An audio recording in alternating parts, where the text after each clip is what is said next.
Vamos falar de esporte, da participação da dupla do Juventude no final de semana. Na noite de domingo, começamos com o Grêmio que venceu o Vasco por 1-0 na Arena Condá, em Chapecó, pela 20ª rodada do Brasileirão. Partida marcada por muita chuva, gramado encharcado, barro, e aí tá o gol do Soteldo.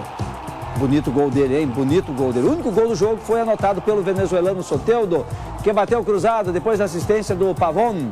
Com a vitória, o tricolor deixou a zona de rebaixamento. Depois de 11 rodadas, hein, gente? Ó, coisa boa para a torcida gremista, hein? Maravilha, saiu da zona de rebaixamento o Grêmio. Mais uma vez, o gol do venezuelano, hein? Bonita batida, colocou lá no cantinho. Gol do Grêmio. Vamos acompanhar o que disse o técnico Renato Portaluppi. Hoje foi mais do que nunca, né? Uma partida de entrega, de garra, de vontade, de um time que quer sair da situação, de um time que quer voltar a vencer alguns jogos seguidos. Infelizmente, choveu, prejudicou um pouquinho o espetáculo, porque se formaram poças d'água no campo, mas mesmo assim não tirou o brilho do meu time, porque a vontade foi grande desde o início do jogo, apesar das dificuldades do campo. Esse é o técnico Renato Portaluppi. Deixa eu acionar o meu amigo Fabrício Folkovski, do Correio do Povo. Pode colocar aqui na tela, por favor, vai me ajudar aqui a entender essa vitória, a importância dessa vitória do Grêmio e a saída da zona de rebaixamento. E aí, Fabrício, jogou bem o Grêmio ou só ganhou empurrando? Me conta aí, boa tarde. Bom dia, Samuel, bom dia aos telespectadores. Na verdade, assim, o jogo foi muito ruim em virtude do gramado. Horrível. Né? Choveu muito nos últimos dias em Chapecó e o gramado realmente não tinha condições de apresentar um futebol nem razoável, né? Mas o Grêmio jogou melhor, pelo menos, jogou melhor que o Vasco. O Soteldo foi o melhor em campo, foi premiado com esse gol aí, com um toquinho de categoria, né? E deu a vitória para o Grêmio, que garantiu a saída do time da zona de rebaixamento. É bom ressaltar, Samuel, que nessa semana o Grêmio disputou 3 jogos, ganhou 2, né? Ganhou 2 e empatou 1. Por isso que está saindo da zona de rebaixamento. O Renato está comandando, como ele próprio previa, né? Uma recuperação do time no Campeonato Brasileiro. É isso que está acontecendo. 9 pontos, o Grêmio conseguiu 7 pontos, uma pontuação muito boa, né? Nessas últimas 3 partidas. Uma semana, né? Isso significa, uma retomada que nós estamos vendo do Grêmio? É cedo para dizer que vai ser uma retomada e, na real, o Grêmio está atrasado agora na tabela de classificação, né? Acho que o Grêmio vai acabar se dedicando aí à Copa do Brasil e à Libertadores, vai fazer um número de pontos suficiente no Campeonato Brasileiro para não correr mais riscos, né? Porque essa situação de ficar no Z4, time grande, é uma situação perigosa, né? Porque parece que quando um time grande está na zona de rebaixamento, puxa para baixo, né? É mais difícil de sair do que um time pequeno. Então agora que o Grêmio saiu, eu acho que vai se dedicar mais à Copa do Brasil, aí que já tem jogo inclusive nessa quarta-feira contra o Corinthians, e depois a Libertadores, que são torneios, é mais fácil de ganhar, né? Porque se a gente analisar a tabela, tanto o Grêmio como o Inter já estão muito atrasados na tabela do Campeonato Brasileiro, e só um milagre aí para acontecer uma reviravolta aí dos times que estão ponteando não serem campeões, né? Ô Fabrício Folkovski, do Correio do Povo, me diz uma coisa, sem condições de jogo nesse campo do Chapecoense ontem, né? A CBF não vai cancelar jogo, mas não tinha condições, né? Tava bem difícil, eu já vi jogo em situação pior que estava ontem, tá? Mas, e teve jogo, não foi cancelado, porque como tu disse, jogo marcado para a CPF é jogo jogado, não tem essa de desmarcar. Só se tiver caindo um dilúvio, né? Muita chuva mesmo. Mas jogo marcado é jogo jogado. E realmente, o gramado ontem em Chapecó não tinha condições, tinha muito barro também, né? Principalmente na área que o Grêmio atacou no primeiro tempo, né? Tinha muito barro. Horrível. Ao longo do jogo foi, claro, com o uso do campo, né? Os jogadores ficam pisando, ficou pior ainda no segundo tempo. Mas enfim, acho que o Grêmio superou também essa adversidade, superou também o Vasco, que também está numa fase de recuperação no Campeonato Brasileiro, também já correu mais risco de rebaixamento, agora já não está mais ali nas últimas posições. e mereceu vencer. Não foi um jogo brilhante, como eu disse, não foi um grande espetáculo, mas o Grêmio mereceu os 3 pontos e já pode comemorar aí que está fora do Z4.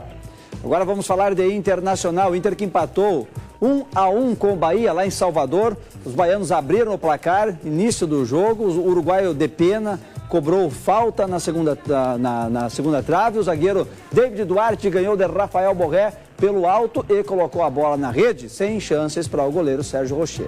O Inter empatou lá no final da partida. O jovem Gustavo Prado fez uma jogada individual, cortou para o meio, chutou forte. O goleiro Marcos Felipe espalmou nos pés do centroavante Borré. E o colombiano não perdoou, colocou a bola na rede. Colorado está na 14ª posição, 20 pontos.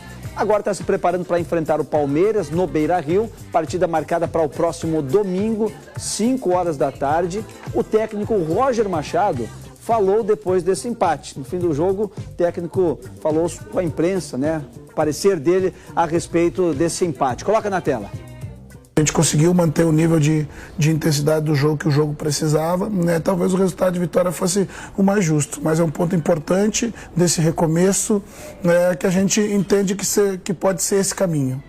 Né? Esse caminho que a gente tem à frente ali o Valência e o Borré, dentro dessa condição, né, de uma dupla de atacantes, um pouco mais fixo, outro um pouco de flutuação e um meia-ponta, né, para esse momento dessa conjuntura que a gente está vivendo e para o segmento talvez seja o que deva acontecer.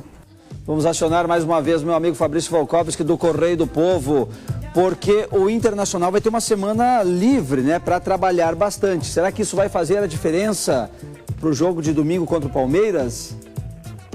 Essa é a expectativa nessa mão, porque o Roger assumiu aí há um pouco mais de uma semana, teve 3 jogos, não conseguiu ganhar nenhum. O Inter já tem 10 jogos consecutivos sem vitória, já faz quase 2 meses aí que não vence, então está vivendo uma situação bem complicada.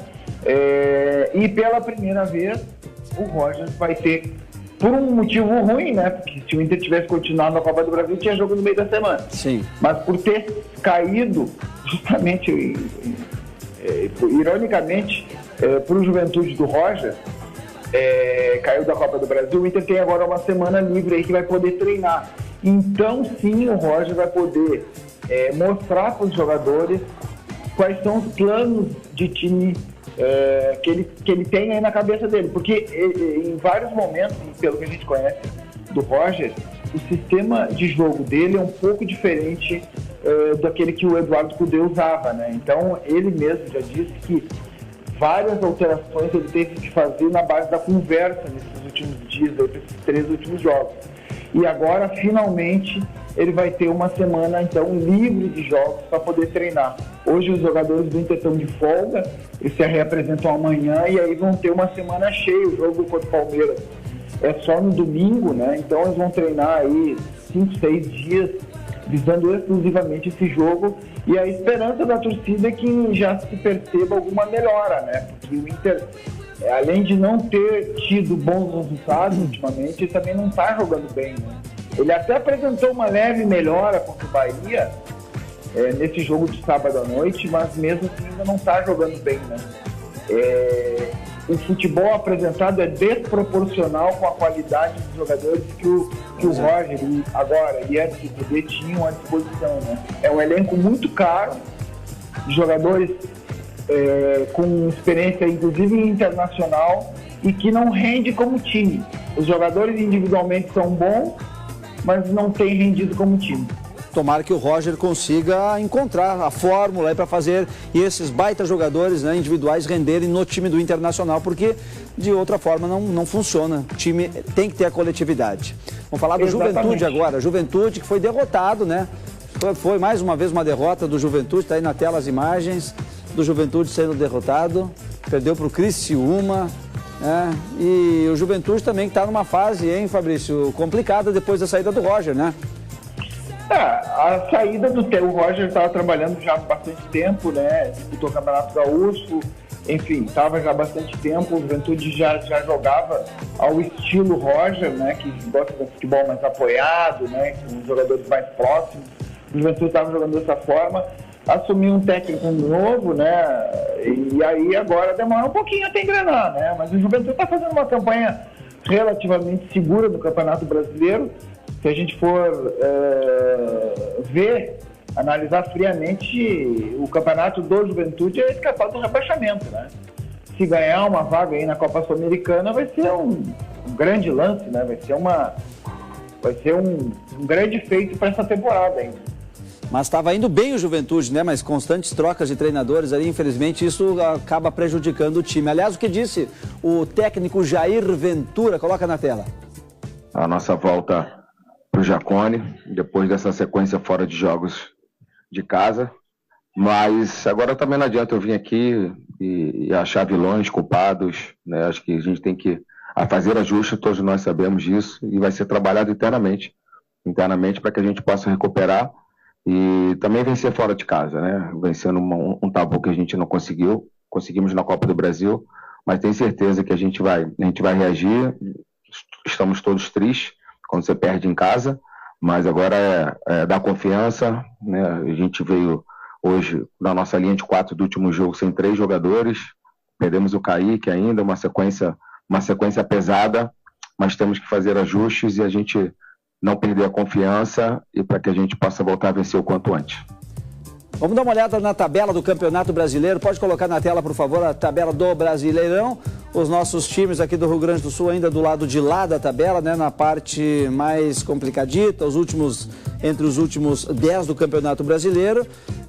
Juventude, Internacional e Grêmio. Esta ordem, né? Juventude, 20 pontos, Grêmio 18 e o Juventude, não, o Internacional 20, 21 Juventude, 20 Inter e o Grêmio com 18. Estão os três ali mais ou menos bem pertinho um do outro. Folcovski, será que há a possibilidade de os nossos 3 times migrarem para o outro lado da tabela, ficarem entre os 10 primeiros?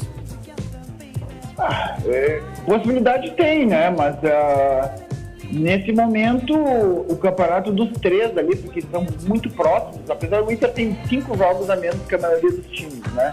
E o Grêmio tem 2 jogos a menos que a maioria dos outros clubes. Mas mesmo assim, o Inter já está muito próximo da zona de rebaixamento e nesse momento a prioridade é escapar dessa posição aí. Porque como eu falei antes, quando estava me referindo ao Grêmio, quando o time grande se aproxima desses Z4 aí é complicado, a coisa começa a puxar para baixo, então não dá para entrar no Z4. O campeonato do Inter nesse momento, apesar de haver promessa aí no começo da temporada, inclusive investimento para que isso acontecesse, o campeonato do Inter nesse momento é escapar dessa parte de baixo aí. Tem 5 jogos a menos que a maioria dos adversários, mas não dá para ratear, até porque, como eu falei antes, são 10 jogos já sem vitória. Então é uma fase muito ruim. O Roger assumiu a só 3 jogos, mas mesmo assim ele vai ter que trabalhar bastante para encontrar um padrão de jogo no meio do campeonato para fazer o Inter se recuperar, sair dessa parte de baixo e depois tentar almejar alguma coisa. O Grêmio, como eu disse, eu acho que o campeonato do Grêmio é esse aí. Vai ficar aí mais ou menos nessa parte de baixo da tabela aí, fazendo o número de pontos suficiente para não cair e se dedicar às Copas. E Copa do Brasil, Campeonato e Libertadores, nesse momento, são competições mais viáveis para o Grêmio do que o Campeonato Brasileiro. E lá na parte de cima da tabela, Flamengo, Botafogo, Palmeiras, Fortaleza e Cruzeiro. Será que vai ter alguma alteração nesses 5 primeiros ou não?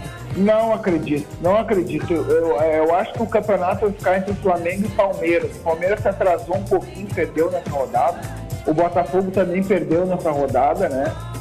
2 resultados surpreendentes, porque o Palmeiras perdeu por Vitória e o Botafogo também foi surpreendido em casa, perdeu por 3-0. E o Flamengo foi o único desses 3 aí que ganhou, mas eu acho que o campeonato vai acabar ficando entre Flamengo e Palmeiras. Pode ser que aconteça alguma coisa, o Cruzeiro está numa fase de ascensão na competição e o Botafogo... O problema do Botafogo é que é o Botafogo, né? A gente sabe o que acontece, aconteceu no ano passado, começa bem e vai perdendo fôlego, quando vê já está lá no meio da tabela de novo. Mas o time do Botafogo é bom também.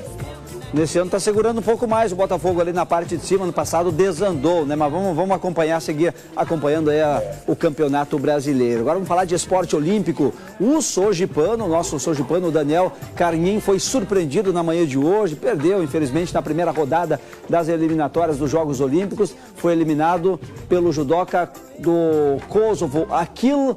Não vou conseguir pronunciar o sobrenome dele. Jakova, alguma coisa assim, lá na estreia. Durante o ciclo de preparação, o atleta teve lesões, né? Subiu de categoria de peso. Porto Alegrense se despede dos Jogos Olímpicos na primeira rodada dos Jogos. Daniel foi medalhista de bronze nas Olimpíadas de 2020 em Tóquio, né? Então a gente agradece demais a participação dele. Deixa eu agradecer o Fabrício também, a participação do nosso colega do Correio do Povo aqui. Fez bonito lá. O nosso representante do judô nas Olimpíadas, né? Infelizmente não deu, passou por cirurgia, estava complicado para ele esse ano, bem complicado mesmo, né? Saudações ao Monson, né, Chico? E ao Pelotas, né? Os dois que voltam para a primeira divisão do Campeonato Gaúcho no ano que vem, hein? 4 aqui de Porto Alegre, Grêmio, Internacional, o Zequinha e o Monson, né? Aqui da Zona Sul de Porto Alegre, né? Os 4 times da capital no Campeonato Gaúcho do ano que vem. Parabéns, então, aos que estão subindo. E desceu o Santa Cruz e quem mais? O Santa Cruz e barbaridade, agora me faltou. O outro time que desceu para a segunda divisão. Já vou lembrar, em seguidinho eu lembro e eu trago as informações aí então, tá bem? Amanhã tem mais esporte aqui na tela da Record.